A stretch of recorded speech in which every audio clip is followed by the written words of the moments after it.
Irmãos, nós temos visto aqui a série Eclesiologia, Igrejas em Crise. Falar da igreja nesses dias de pandemia é muito necessário. Muitas igrejas têm repensado a sua forma de agir, a sua organização, justamente pela dificuldade dos nossos dias. E, claro, nem tudo pode ser mudado, mas muitas coisas, evidentemente, têm sido aí adaptadas para esse contexto que nós estamos vivendo. É necessário falar também de igrejas em crise, porque mesmo antes da pandemia, nós já temos a igreja do Senhor sendo descaracterizada de muitos anos.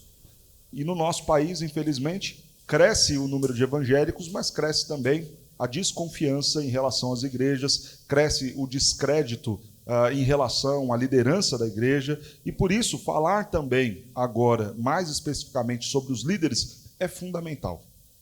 Nós falávamos na semana passada sobre os problemas ligados à liderança. E eu coloquei 3 problemas que, infelizmente, nós vivemos: a vaidade, a ganância e o despreparo. São os problemas que nós vemos aí na liderança e que, infelizmente, têm colocado em situação difícil a igreja do Senhor e também o seu rebanho. Muitos líderes vaidosos, querendo aparecer demais, querendo ter destaque, ocupar a centralidade da igreja, o que deve ser o lugar apenas do nosso Senhor Jesus Cristo. Muitos líderes com a motivação financeira, querendo arrumar um jeito, uma forma de ter mais recursos, e muitos líderes despreparados, às vezes com uma boa intenção, com um desejo sincero de servir ao Senhor, pessoas até crentes de verdade, mas sem nenhum preparo para ocupar o lugar de liderança. Os resultados deste problema que nós temos com os líderes: primeiro, a igreja fica desacreditada, as pessoas não acreditam mais na igreja. Quando elas olham para os seus líderes e decepcionadas com eles, a igreja perde a credibilidade diante da sociedade. Segundo, o autoritarismo: muitos desses líderes gananciosos e também vaidosos exercem autoridade sobre as pessoas, da qual a Bíblia não lhes dá, e acabam criando aí uma espécie de um totalitarismo dentro da igreja, algo que é muito triste também. E por fim, o prejuízo maior, sem dúvida nenhuma, os crentes desanimados, crentes aí fracos na sua fé, justamente porque, por receber uma mensagem de pessoas despreparadas, também estes ficam despreparados para a vida cristã. Hoje nós falaremos sobre os requisitos para a liderança da igreja. E eu convido você a abrir a sua Bíblia em 1 Timóteo, primeira carta de Paulo a Timóteo, capítulo de número 3. 1 Timóteo, capítulo 3.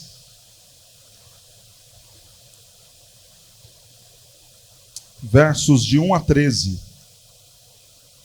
Quero dizer que você que nos acompanha pela internet pode mandar a sua pergunta.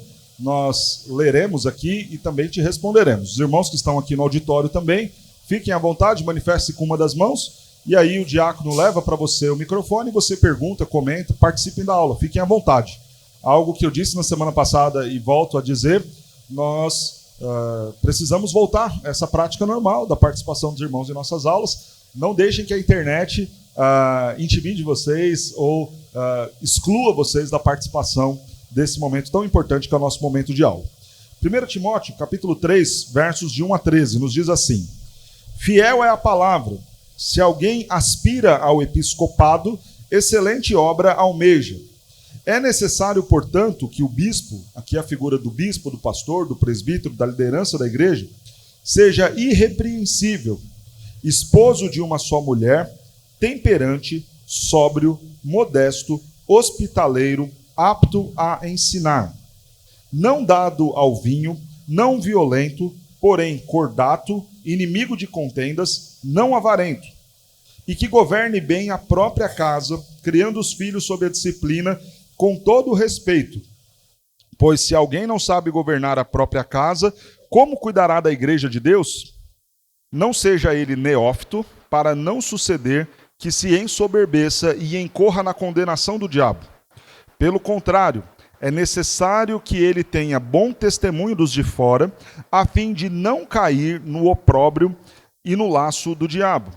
Semelhantemente, quanto ao diáconos, é necessário que sejam respeitáveis, de uma só palavra, não inclinados a muito vinho, não cobiçosos de sórdida ganância, conservando o mistério da fé com a consciência limpa.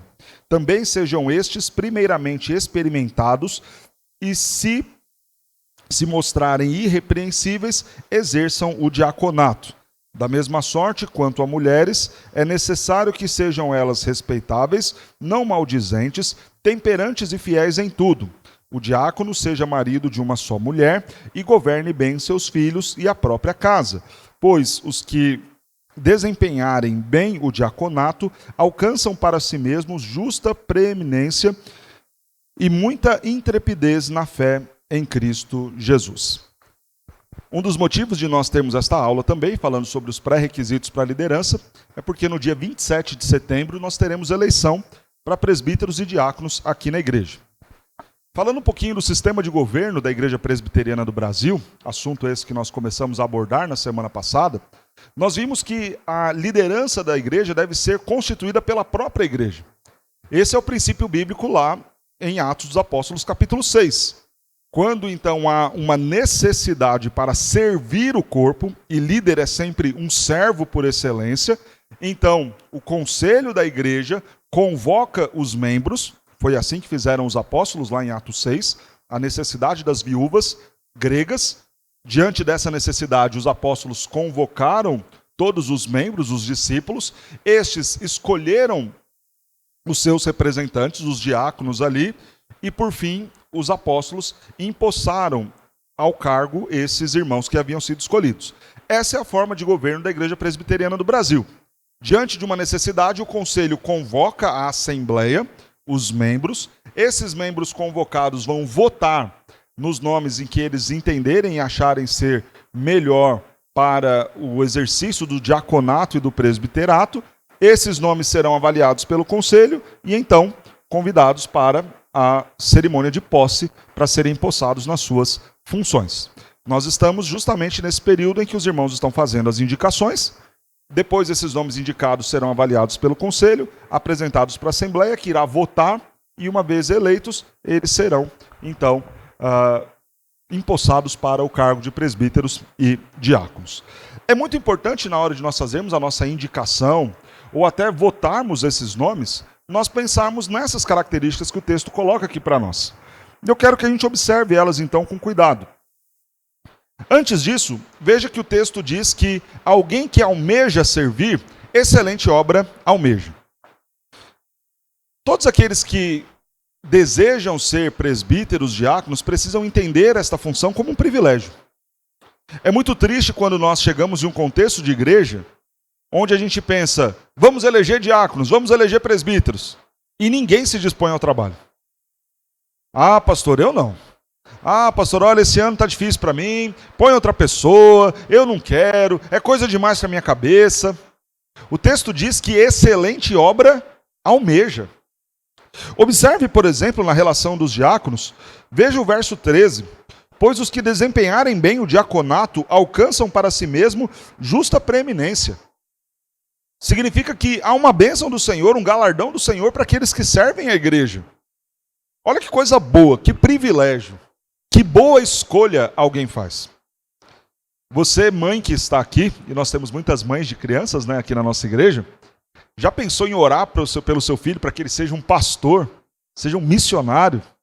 Às vezes a gente pensa nos nossos filhos, eu quero que meu filho seja engenheiro, advogado, médico, biólogo, farmacêutico, químico. A gente pensa em um monte de profissões, mas não pensamos em ter os nossos filhos dedicados ao sagrado ministério. Nós temos aqui Eliette, mãe de pastor. É uma bênção, não é? Louvado seja Deus. Desde pequeno tenho chamado a vocação. Vitor, um bom pastor, excelente servo de Deus. Louvado seja Deus por isso. Nós precisamos sonhar e desejar isso para os nossos filhos.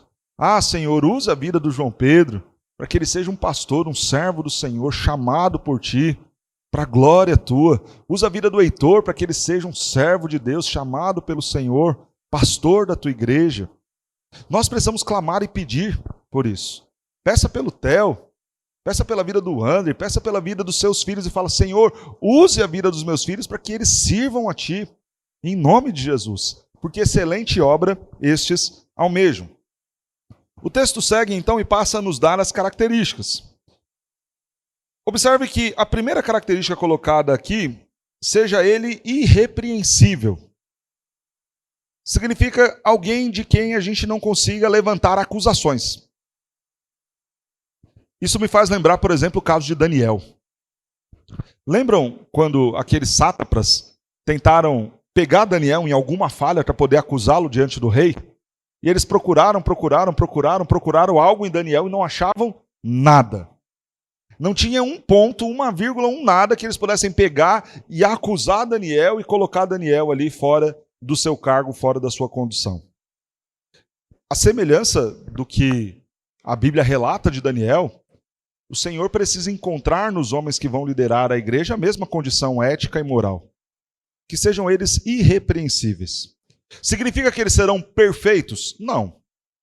Significa dizer que não há nada no comportamento ou no histórico deles, de uma vida de cristãos, que os impeça de exercer o cargo. E aí o texto vai pontuar as coisas que talvez sejam aquelas que nós devemos considerar nesta irrepreensibilidade. Primeiro, esposo de uma só mulher. O camarada está lá, gosta tanto de casamento, que já casou 3, 4 vezes. O que é que diz o texto? Marido de uma só mulher. Um homem fiel à sua esposa, um homem que valorize aquilo que é o casamento e entenda o casamento como não sendo passivo de divórcio. Casamento é uma instituição séria, colocado por Deus, uma só carne. Então, alguém que ame a sua esposa, começa dentro de casa o comportamento deste. Seja ele temperante, ou seja, que sabe lidar com as suas emoções, sabe lidar com as alegrias e também com as tristezas. A pior coisa que tem, ou talvez uma das piores, um dos grandes problemas que tem, é quando você tem uma liderança que não é temperante, que toma atitudes muito truculentas ou atitudes muito desesperadas em qualquer tipo de situação. A liderança é aquela que transmite para a gente segurança, né? Tranquilidade. Quando você olha um líder que, quando as coisas não estão bem, ele já se desespera, ele já sai tomando 10 decisões a partir de um único acontecimento, e sai aqui à torta e à direita fazendo isso ou aquilo, e daqui a pouco muda um cenário de alguma outra coisa e ele já muda todo o plano de novo. Isso dá um desespero na gente. É difícil você conviver com pessoas que não têm temperância, que vivem todas as emoções com muita intensidade. Isso é ruim. Nós precisamos ter pessoas que saibam olhar com calma cada situação. E é engraçado que, em relação aos líderes da igreja, todo líder vai ser cobrado de ação e de atitude a qualquer tempo. Uma coisa que a gente aprende no seminário, né? Nunca um membro vem te procurar à toa. Toda pergunta que um membro te faz, ele faz com a intenção, em segundo plano, do seguinte: e aí, pastor, o que você vai fazer diante disso? Ninguém chega e simplesmente comenta algo. Qualquer comentário que a gente ouça sempre tem, no fundo daquela coisa que está sendo dita, a seguinte colocação, ainda que entre linhas. E aí, pastor, diante disso, o que você vai fazer? Porque a expectativa que todos têm é que a liderança tem que estar o tempo todo tomando decisão e o tempo todo respondendo às coisas que estão lhe perguntando. Quando, na verdade, é preciso temperança. Obviamente, existem coisas que precisam ser decididas de imediato, e outras que podem esperar, outras que precisam ser refletidas, outras que precisam ser discutidas entre um grupo maior, por isso que nós temos conselhos na igreja, junta diaconal na igreja. E quando você vive a situação com muita intensidade, sem esse tempero, sem esse equilíbrio, a igreja desanda. Precisa ser sóbrio, ou seja, sensato em todas as suas decisões, em todas as suas posições, é aquela pessoa que sabe ponderar, avaliar pontos negativos, avaliar pontos positivos, pensar nas implicações presentes, nas implicações a médio prazo, a longo prazo. Olha, vamos analisar a situação como um todo, talvez para esse momento possa ser muito bom, mas lá na frente a gente vai ter alguma dificuldade com isso, ou talvez nesse momento a gente sofra um pouquinho, mas lá na frente vai ser muito melhor essa decisão nossa. Tem que ser sóbrio, tem que ser sábio, tem que ser modesto. Então, aquele outro ponto que nós colocamos de problemática, né? Líderes extremamente vaidosos, não se encaixam nesse perfil. Aqueles que querem o lugar de destaque, não se encaixam nesse perfil. Aqueles que se oferecem não para o serviço, mas para o cargo, não se encaixam nesse perfil. Eu penso que talvez um grande exemplo de um servo modesto é aquele que, independente do cargo, começa a servir. É aquele que não precisa ser chamado de diácono para olhar uma necessidade da igreja e falar: irmãos, conta comigo. Ah, mas você não é diácono? Não, tudo bem, mesmo que eu não seja diácono, mesmo que eu nunca seja eleito para essa função, eu quero servir, eu quero ajudar. Põe meu nome aí na lista, eu quero vir aqui ajudar no mutirão, na limpeza. Eu quero lá com vocês levar uma cesta básica. Isso apresenta que alguém está interessado realmente no serviço. E não no cargo. E não no título. É alguém que não precisa ser chamado de presbítero para olhar de repente uma pessoa e aconselhá-la, e ajudá-la, e orar com ela, por ela. É alguém que não precisa do título de pastor para pastorear uma vida e chegar e falar: olha, vem cá, eu vou caminhar contigo. Eu vou lá te buscar na sua casa, para a gente orar juntos, para nós enfrentarmos esses problemas juntos. Agora, aqueles que precisam de um cargo para exercer uma função, demonstram que não estão aí nesta condição humilde, estão muito mais interessados no título do que necessariamente no servir à igreja. Tem que ser hospitaleiro.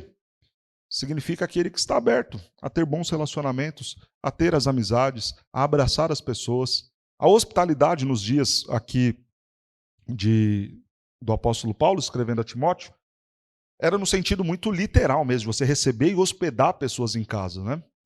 Talvez essa não seja uma realidade dos nossos dias, mas naquele tempo as viagens eram muito longas. Mesmo que a quilometragem fosse baixa, o tempo era longo, porque você não tinha um carro que andava aí a 100 km por hora, você não tinha estradas pavimentadas aí com asfalto, você não tinha avião. Então qualquer viagem, por menor que fosse a quilometragem, demandava você gastar tempo. E aí você não fazia aquilo, em 2 horinhas de estrada eu já chego no lugar. Não. Às vezes você ficava dias viajando. E aí precisava parar, encontrar a casa de alguém para se hospedar. Nós não estamos falando de alguém que sai, e hoje a gente viaja assim, né? Antes de chegar no lugar, você já traçou toda a rota. Se você vai de carro e vai demorar 2, 3 dias, você fala: olha, eu vou andar X quilômetros, paro nesse hotel, já ligo lá no hotel, já faço a minha reserva, já deixo tudo garantido, pago pelo cartão de crédito, está tudo pago, tudo reservado. Chega lá, só você dá o seu RG, você já entra, já sobe, já está tudo preparado para você. Naquele tempo não era assim. Se você tivesse de viajar, principalmente uma viagem com urgência, nem avisar as pessoas você poderia avisar. E aí você ter irmãos na igreja que estivessem prontos para receber pessoas, cuidar de pessoas, isso era fundamental naqueles dias. Aqueles que queriam servir precisavam ter esta característica, serem hospitaleiros, estarem dispostos a ajudar, a socorrer as pessoas, porque a hospitalidade aqui é um ato de socorro. Assim devem ser aqueles que vão liderar a igreja. É o irmão que coloca 5 pessoas no carro sem dificuldade, sem ter medo da suspensão. É aquele que está disposto a abrir sua casa, mesmo com pessoas dormindo no chão, desde que isso for servir as pessoas. É alguém que está disposto a colocar aquilo que Deus deu a ele para que ele administre à disposição do reino. E, infelizmente, nós temos pessoas muito mais interessadas naquilo que o cargo vai lhes conferir de benefícios do que aquilo que nós poderemos beneficiar as pessoas por meio dos nossos cargos. Então, pensem nisso. Apto a ensinar. Quando o texto coloca aqui o episcopado, está falando da função dos presbíteros. Na igreja presbiteriana nós temos presbíteros regentes e presbíteros docentes. O pastor, ele é um presbítero. Então minha condição é de presbítero docente.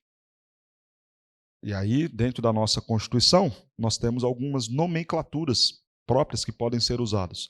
Ministro do Evangelho, pastor, bispo, presbítero, todos esses são nomes que o pastor pode ter. Pastor, há diferença nesses nomes? Não, é tudo besteira, né? Tudo indiferente. Se não quiser chamar também com esses nomes, não tem problema nenhum. Mas quando o texto coloca aqui essa ideia do episcopado, está falando dos seus presbíteros. E uma característica importantíssima no presbítero é ele estar apto para ensinar. Há uma distância, infelizmente hoje, muito grande, do presbítero regente para o presbítero docente, no que diz respeito ao ensino.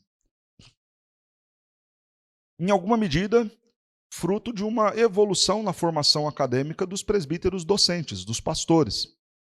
A formação de um pastor hoje dentro da Igreja Presbiteriana do Brasil é uma formação de muita qualidade. Quando um jovem vai lá para o seminário, ele está recebendo uma carga de conhecimento e de ensino que, de fato, um presbítero não vai receber no seu dia a dia. Talvez no passado, quando você pensasse em instrução teológica, o presbítero e o pastor tivessem condições iguais de conduzir um trabalho, uma igreja. Hoje há essa diferença, e eu não vejo essa diferença como positiva. Isso é ruim, porque tudo fica concentrado muito na figura do pastor, e a igreja sente muito quando o pastor está ausente. Há uma distância muito grande do púlpito, do ensino, quando é o pastor e quando é o presbítero, e isso é ruim para a igreja. Então, aqueles que são presbíteros e pretendem ser presbíteros precisam encarar essa condição de apto a ensinar com muita seriedade. Se achar possível, se ver como possível, inclusive ir para o seminário.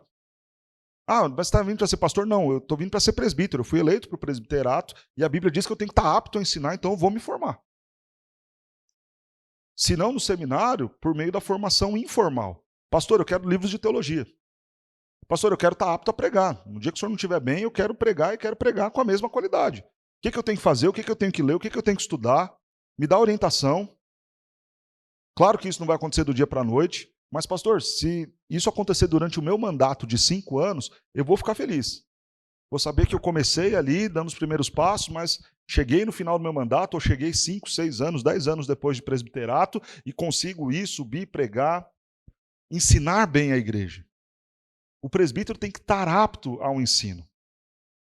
Infelizmente, irmãos, dentro da forma como se elegem presbíteros, escolhe-se muito mais um conselho administrativo do que um conselho de pastoreio e ensino da igreja.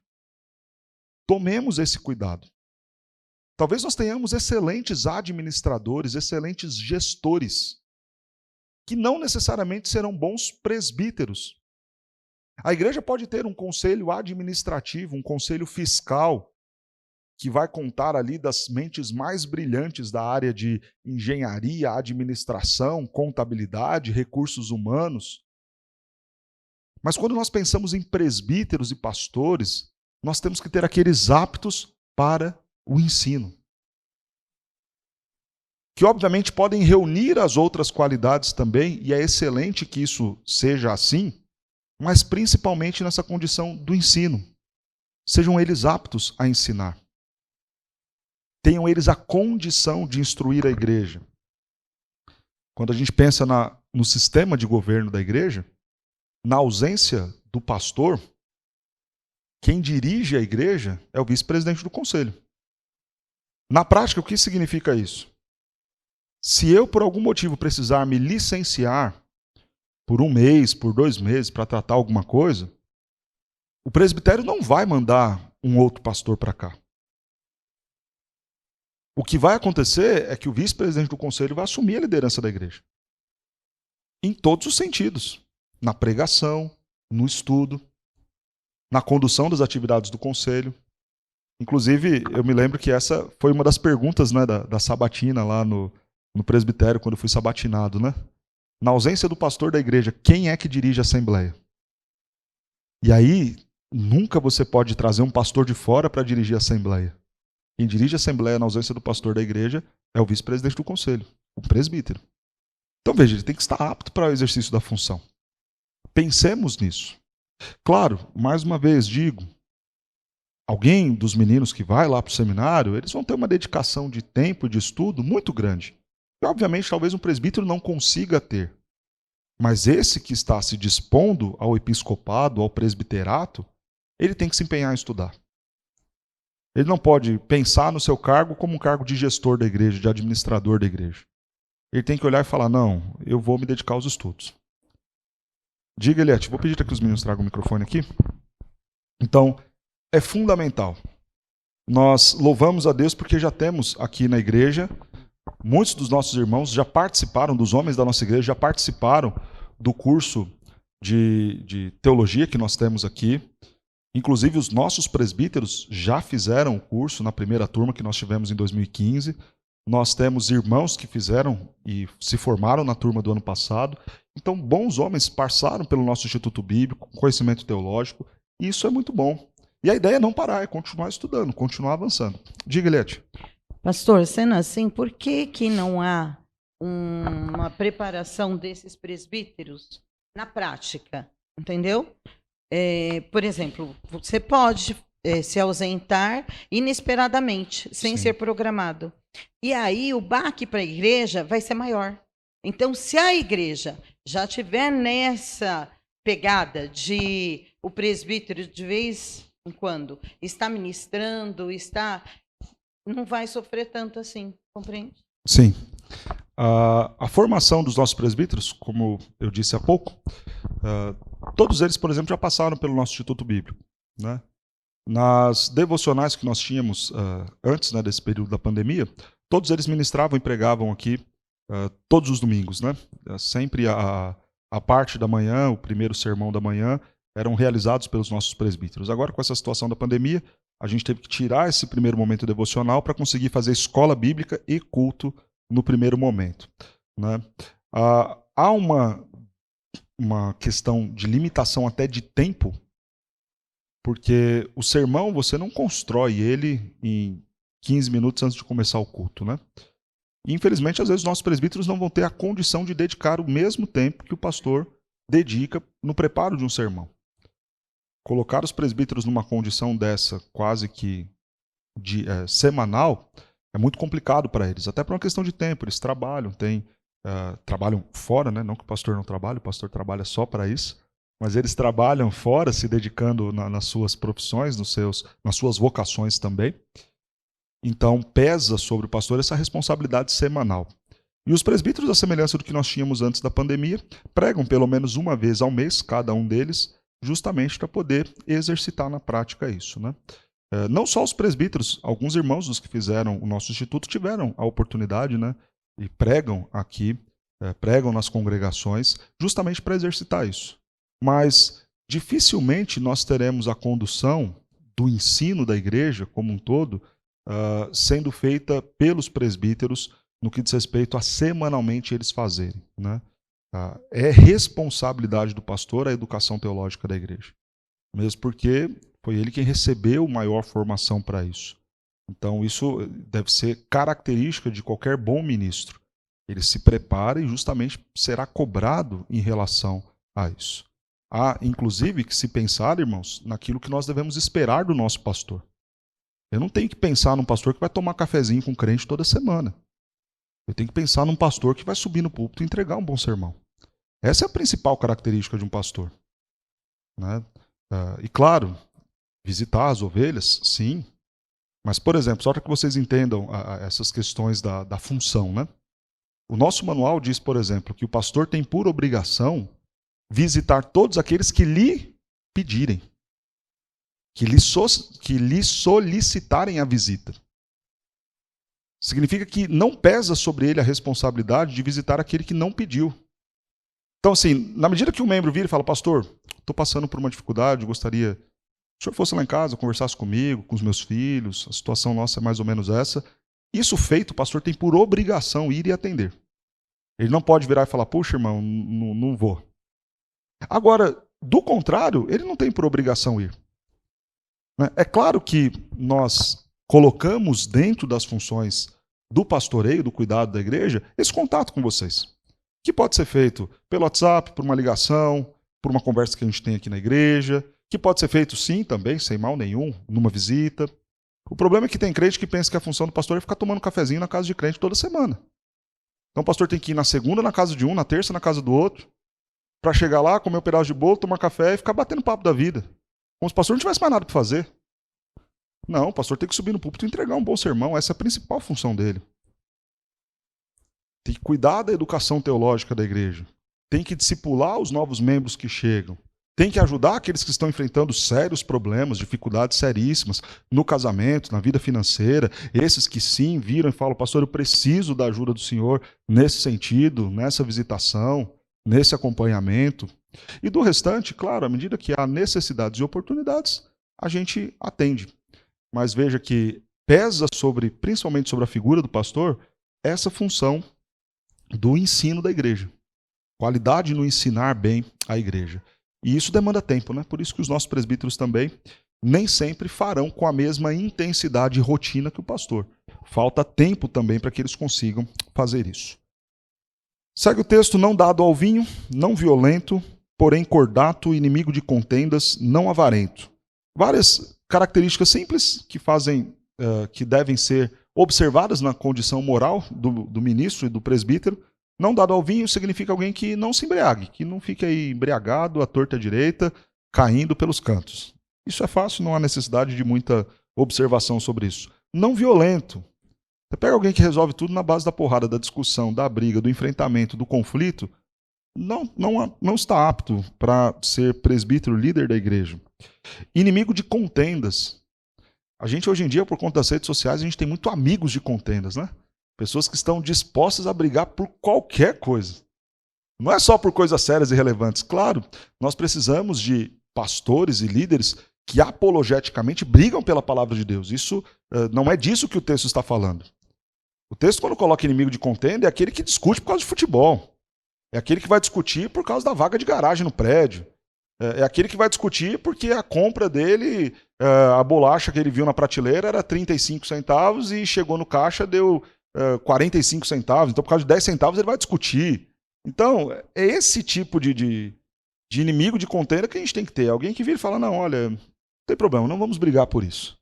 Não vamos discutir por isso. É aquele que quando alguém chega para tirar satisfação com ele, vira e fala, não, ok, eu vou te ouvir, vamos ver o que dá para eu fazer para te ajudar.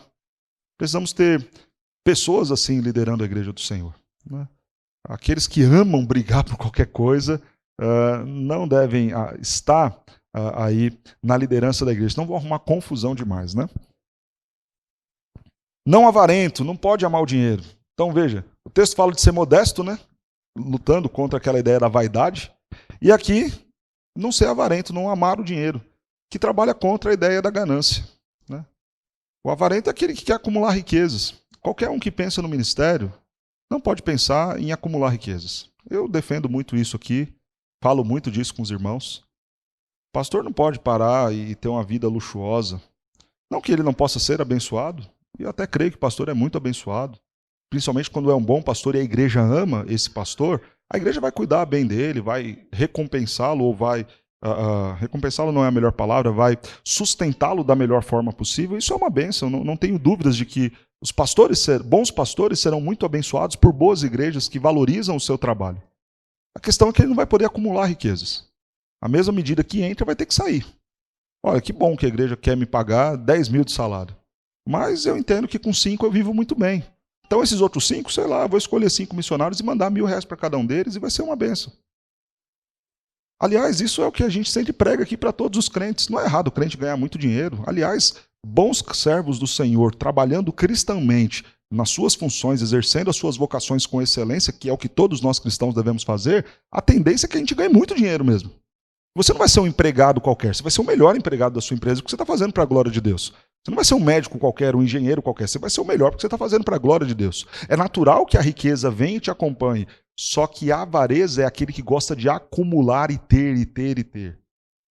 Nós precisamos ter um freio, virar e falar, não, olha, com isso daqui eu vivo muito bem, tudo que eu receber a mais, fruto talvez da minha competência, e não há mal nenhum em ganhar centenas e milhares de reais, mas eu vivo com isso, e o restante eu distribuo, eu abençoo. Eu não sou avarento, eu não sou apegado àquilo que é terreno, que é material.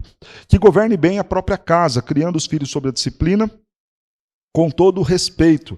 Pois se alguém não sabe governar a própria casa, como cuidará da igreja de Deus? Irmãos, todo filho de pastor tem que ser crente? Não. Aquilo que o João Pedro, meu filho, vai ser na vida adulta, no que diz respeito à sua fé, eu não respondo por isso. Eu vou ensiná-lo, vou apresentar Cristo Jesus para ele, vou confrontar o pecado dele. Mas é o Espírito Santo que vai convertê-lo, ou não. Mas uma coisa é fundamental, que princípios éticos e morais estejam presentes na vida do meu filho. Isso demonstrará que eu ensinei ele bem. Você não é responsável para fazer do seu filho um crente como você é. Você vai ensiná-lo, vai instruí-lo. E talvez ele não seja, talvez ele escolha outra coisa, porque o Espírito Santo não quebrantou o coração dele nesse sentido. Mas a vida moral do seu filho reflete muito da educação que você deu a ele. Significa que ele pode até não ser crente, mas será uma boa pessoa. Vai saber respeitar você, vai saber respeitar o próximo. Ah, você ama Jesus? Não, eu não amo Jesus, não gosto de igreja, não gosto de crente. Mas eu sei me portar decentemente diante das pessoas, porque aprendi isso em casa. Quando a gente observa a liderança da igreja, principalmente aqueles que têm filhos menores ainda sob a responsabilidade deles, aí a gente deve avaliar com muito cuidado. Se a esposa do camarada não vem à igreja, se os filhos não vêm à igreja, eu estou falando de filhos pequenos, claro que o filho que já casou, já saiu de casa, já é adulto, ok, não dá para o pai responder pelo filho que não quer ser crente. Desde que esse filho seja uma boa pessoa lá fora, ok, demonstra que o pai presbítero, que o pai pastor ensinou corretamente. Mas o correto para todo presbítero, para todo diácono e para todo pastor, é tendo um filho que desandou em tudo na vida, é parar, entregar o seu cargo e falar, olha, eu não fiz um bom trabalho, eu não soube governar bem minha casa. Entrega o cargo e sai. Seu filho não precisa ser crente, mas precisa ser alguém que dá um testemunho mínimo na vida civil. Porque aprendeu com você, aprendeu com a sua esposa. Demonstra que você soube educá-lo bem nos caminhos do Senhor. Claro, pastor, mas quando na infância eu nem era crente, então eu reconheço, não ensinei nada com meu filho mesmo. Na adolescência dele, pastor, eu bebia junto com ele, ok. Mas hoje Deus me converteu, mudei minha vida. Meu filho, infelizmente, não veio para o mesmo caminho que eu. Ok. Aí tudo bem, talvez o filho desse irmão esteja completamente perdido e o pai reconhece que é por culpa dele, mas que foi de um tempo que ele não era cristão e ele não tinha condição de ensinar o filho nos caminhos do Senhor. Mas aqueles que têm os seus filhos desde pequeno dentro da igreja e não traz os seus filhos à igreja, não exerce as suas responsabilidades de pai e de esposo e de liderança no lar, não estão aptos para governar a igreja do Senhor. Observemos isso com muita atenção. Se a família não guarda o dia do Senhor, se os filhos não são estimulados pelo pai nesse voto, nesse compromisso, não adianta nós considerarmos e imaginarmos que ele vai saber conduzir a igreja no caminho certo. Se não consegue conduzir os da sua casa, não vai conseguir conduzir os demais. Então, a família do pastor, a família do presbítero, do diácono é importante? Claro que é. Precisa ser exemplo? Sim, precisa. Vai fazer tudo certo sempre? Claro que não. Não vai. Mas é importante nós vermos que aqueles que estão à frente da igreja sabem governar bem sua casa. Orientam, cuidam, e enquanto está na responsabilidade deles, estão fazendo. Depois que cresce, que saiu da responsabilidade deles, aí o que eles vão fazer ou não já é de responsabilidade terceira, né? Não seja ele neófito. O que é o neófito? Alguém muito novo na fé, né? E diz o texto, para não suceder que se ensoberbeça e incorra na condenação do diabo. O texto pode ser visto de duas formas aqui, né? A ideia de alguém que nem era crente e já ter sido colocado num cargo de liderança da igreja, ou seja, nem sequer deu tempo de dar provas acerca da sua fé, por isso incorre na condenação de Satanás. E aquele que na imaturidade, mesmo sendo um cristão, também foi exigido demais ao liderar uma igreja, e aí entende-se nesse caso condenação de Satanás, como os prejuízos que Satanás trará na vida dele, uma vez que ele está na liderança. Uma coisa é fato, quando a pessoa assume compromissos diante de Deus, de servir ao Senhor, independente do cargo ou função, vai ser muito mais alvo aí das ações de Satanás contra a vida dele. É triste a gente ver quantos irmãos que exerciam cargos dentro da igreja, de presbítero, de diácono e até mesmo pastores, irem para uma vida que você fala, isso é mundanismo puro. decepcionados ao extremo com a igreja do Senhor. E a maioria das vezes porque foram colocados nos cargos de forma prematura. Muito novos para exercer uma função. Neófitos no exercício do cargo. Isso não é bom. A gente tem que considerar isso, pensar nisso com calma. Olha, meu bebê está chorando, né? Faz parte. Mas tá aqui. Acordar ele hoje, que vir para a escola dominical, foi difícil. Não queria, não. Deve estar reclamando de sono até agora. Pelo contrário, é necessário que ele tenha bom testemunho dos de fora, a fim de não cair no opróbrio e no laço do diabo. Ou seja, todas essas características que já foram colocadas aqui anteriormente devem ser vistas dentro da igreja e fora. Porque tem irmão na igreja que é um santo, né? A paz é a paz do Senhor, é bom dia. Não, deixa, irmão, eu sento no chão, no seu lugar, não tem problema. Mas lá fora, nada do que foi evidenciado aqui dentro é visto lá. Então tem aquela ilustração muito conhecida, né? Que chega um menino e fala assim, olha, eu queria viver dentro da igreja, porque pelo menos aqui dentro da igreja meu pai é um sujeito bom. Porque lá em casa, talvez se ele morasse aqui ia ser tão bom aqui como tão bom em casa como é aqui na igreja, né? É triste nós considerarmos isso, né? Nós pensarmos que um comportamento distinto do que é dentro da igreja e do que é fora. O que o texto coloca aqui é justamente isso, que ele tenha aí um comportamento, um bom testemunho dos de fora. Quem é fulano? Não para os membros da igreja, para o vizinho dele, para os colegas de trabalho dele, para as pessoas com quem ele comprou, com quem ele fez acordos, pessoas com quem ele trata no seu dia a dia. Quem é essa pessoa? Então eu vou saber se é um bom presbítero, um bom diácono ou um bom pastor. E aí o texto passa a dizer as qualidades para o diácono. Semelhantemente, e isso já é uma palavra importante que aponta um requisito. Todos os requisitos do presbítero, semelhantemente, devem ter os diáconos. Ou seja, o diácono também precisa ser marido de uma só mulher, sóbrio, inimigo de contendas, não avarento, que governe bem sua casa, não neófito. Tudo isso deve estar também no diácono. Semelhantemente, quanto ao diácono, é necessário que sejam respeitáveis de uma só palavra, não inclinados a muito vinho, não cobiçosos de sorte da ganância, conservando o mistério da fé com a consciência limpa. Veja que repete, mais uma vez, as boas características ligadas à vida espiritual e à vida moral, também para os diáconos. Também sejam estes primeiramente experimentados e, se mostrarem irrepreensíveis, exerçam o diaconato. Mais uma vez a palavra irrepreensível aqui. Irrepreensível não é o perfeito. Irrepreensível é aquele que você procura alguma coisa para acusar o camarada e não encontra. Algo sólido para virar e falar, olha, vamos prender esse sujeito, e não acha. Algo sólido para você condenar ele a alguma coisa e falar, puxa, não tem. É a semelhança de Daniel. O que está no presbítero e no pastor também deve ser assim no diácono. Algo, irmãos, que é importante a gente colocar aqui. Quando a gente pensa em maturidade espiritual, quando a gente pensa em até maturidade de vida e de comportamento, o diácono, o presbítero e o pastor precisam estar na mesma condição. Não dá para você virar e falar, isso aqui não serve para ser presbítero não, mas para diácono dá. Não existe isso.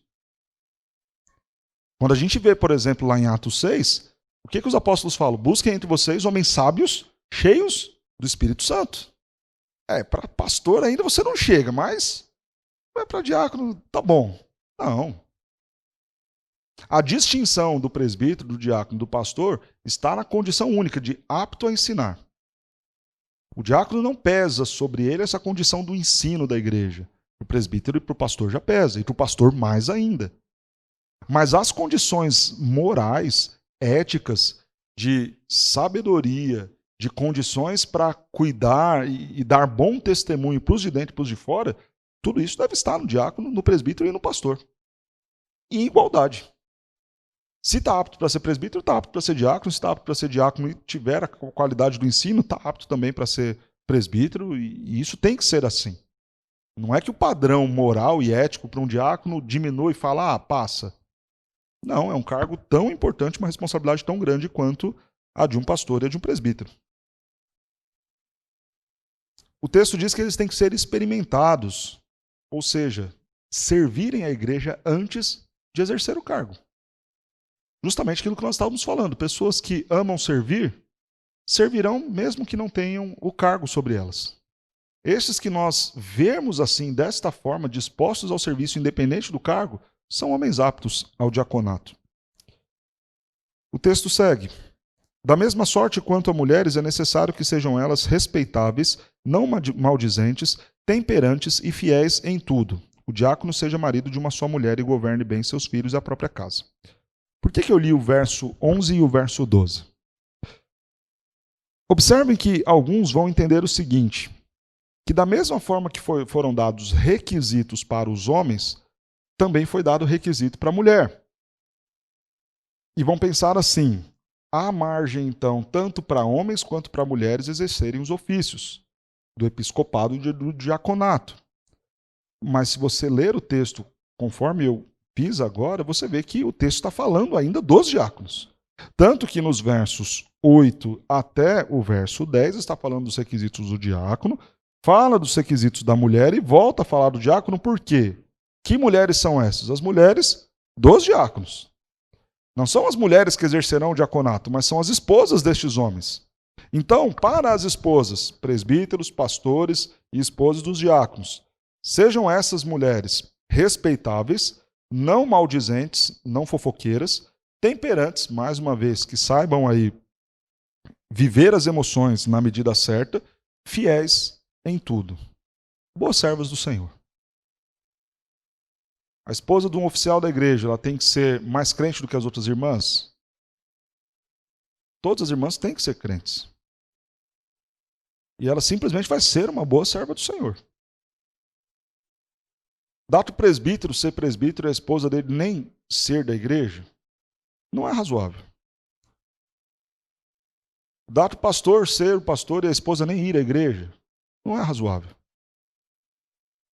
A esposa do pastor tem que ser tão crente, obviamente, quanto as demais irmãs e quanto o próprio pastor. E quanto o próprio presbítero, o próprio diácono. Mulheres respeitáveis, que são vistas com bons olhos pela igreja do Senhor.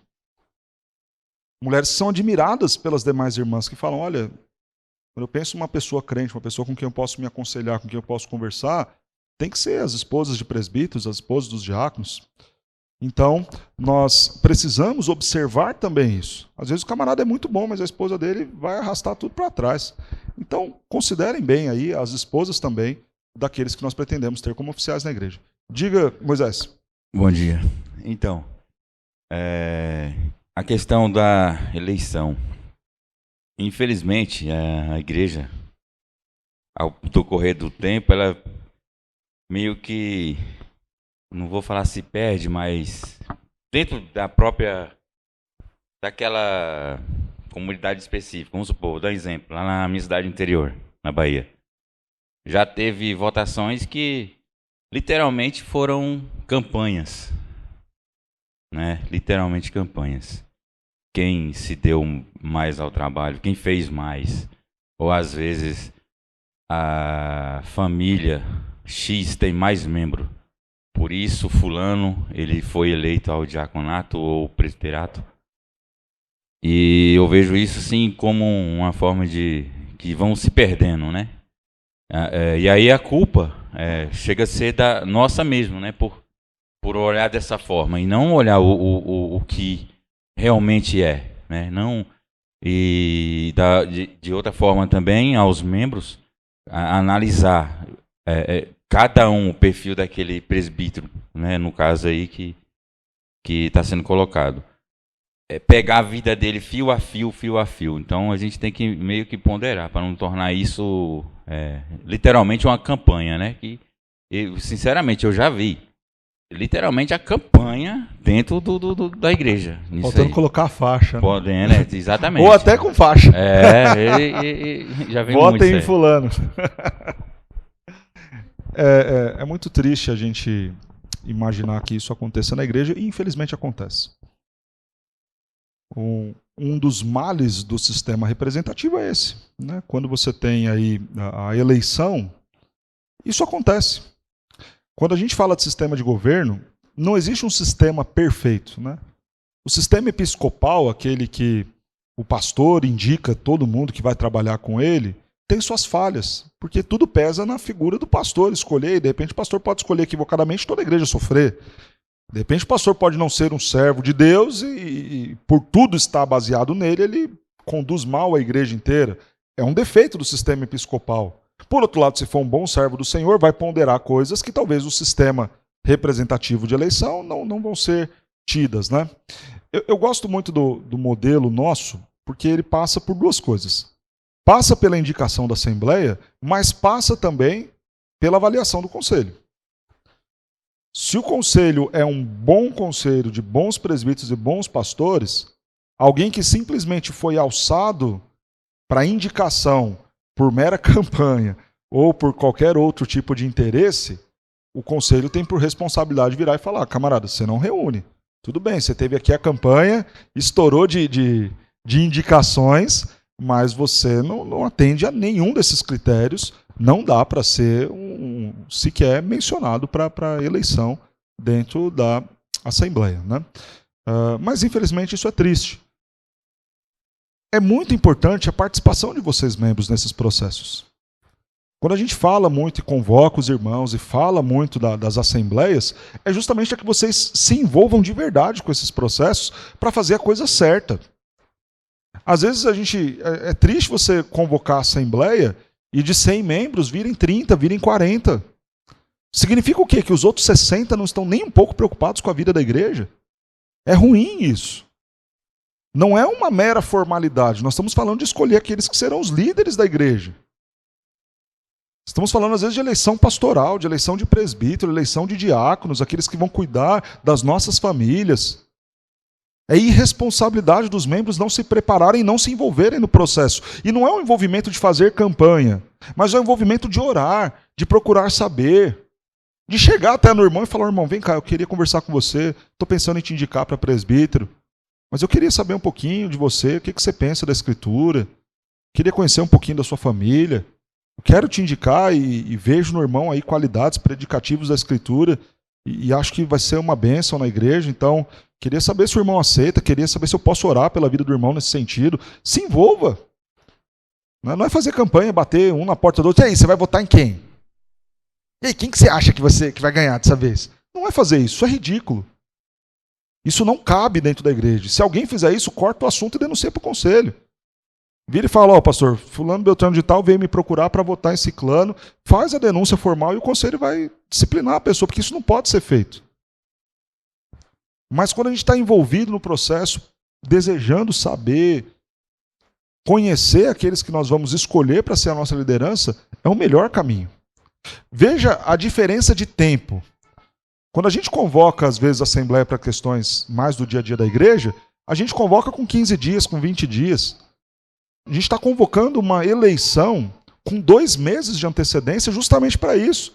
Para que a igreja ore, para que a igreja pondere na hora de indicar, para que daqui, hoje é que dia? 16 de agosto. Né? É isso? A gente tem 1 mês para poder pensar, refletir, considerar, para poder escolher aí os nossos oficiais. Apenas encerrando aqui as características. O diácono seja marido de uma só mulher, governe bem seus filhos e a própria casa, as mesmas condições ao presbítero. E aí, aquele que desempenhar bem o diaconato é abençoado pelo Senhor, tem as graças do Senhor sobre a sua vida também. Diga aí, Eliette. Pastor, o texto falando sobre mulher, ok, dá a entender que eles, os diáconos e presbíteros, devem ser casados. Os solteiros não devem participar? Você vê, por exemplo, o exemplo de Timóteo. O Timóteo é um jovem ainda e está sendo colocado pelo apóstolo Paulo para cuidar da igreja, né? O próprio apóstolo Paulo, escrevendo aos Coríntios, diz: aqueles que querem se dedicar à igreja é melhor que não casem, né? Aqui não é uma condição ter a mulher, mas aqui está uma orientação caso a tenha. Então, nós não consideramos como um critério ser casado. Mas se casado, que tenha um bom casamento, que seja fiel à sua esposa. É claro que diante das tentações sexuais, isso nós não podemos negar, principalmente em nossos dias, com tanta exposição à sensualidade, com os namoros tão avançados que nós temos, não me parece muito prudente colocar um menino de 18 anos que já está namorando há 4 anos com uma menina. Não me parece muito prudente. É melhor que a gente aguarde, que ele se case. Não porque o irmão não seja uma bênção, ele pode até ter um namoro de 3 anos em santidade, embora eu ache muito difícil, mas não há mal nenhum, não estou dizendo que não vai ter. O que eu estou considerando é que esse menino, com 18 anos, com o peso de um diaconato, de um presbiterato, ou até mesmo do pastorado, vai sofrer demais. Não vai ser saudável para ele. Por isso que o texto coloca aqui, ó, cuidado com o neófito, né? Porque ele pode sofrer nas mãos de Satanás. Imagina a tentação que um menino desse não vai sofrer, né? Você coloca lá um presbítero de 18 anos, namorando há 3 anos, doido para poder viver o casamento, a parte sexual, e não há mal nenhum em dizer isso, porque estamos falando de uma bênção do Senhor, que é o sexo. Aí imagina, Satanás querendo destruir o conselho da igreja, destruir a própria igreja, o peso de tentação que não vai vir na vida desse menino, desse jovem, né?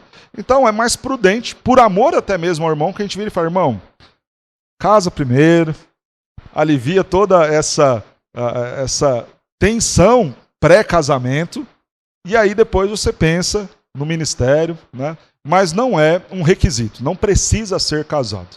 É bom que seja por essas questões que eu falei, mas não é uma obrigatoriedade. Certo? Falando sobre a questão das mulheres, né? 1 Timóteo, capítulo 2, versos 11 a 13. Diz assim: a mulher aprenda em silêncio, com toda a submissão, e não permito que a mulher ensine nem exerça autoridade de homem.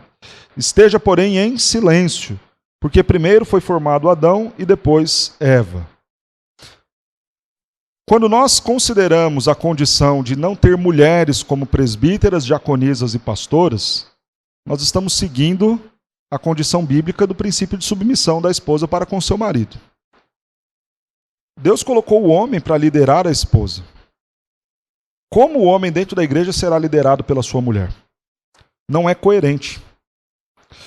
Observe que o texto usa a expressão não exerça ela autoridade do quê?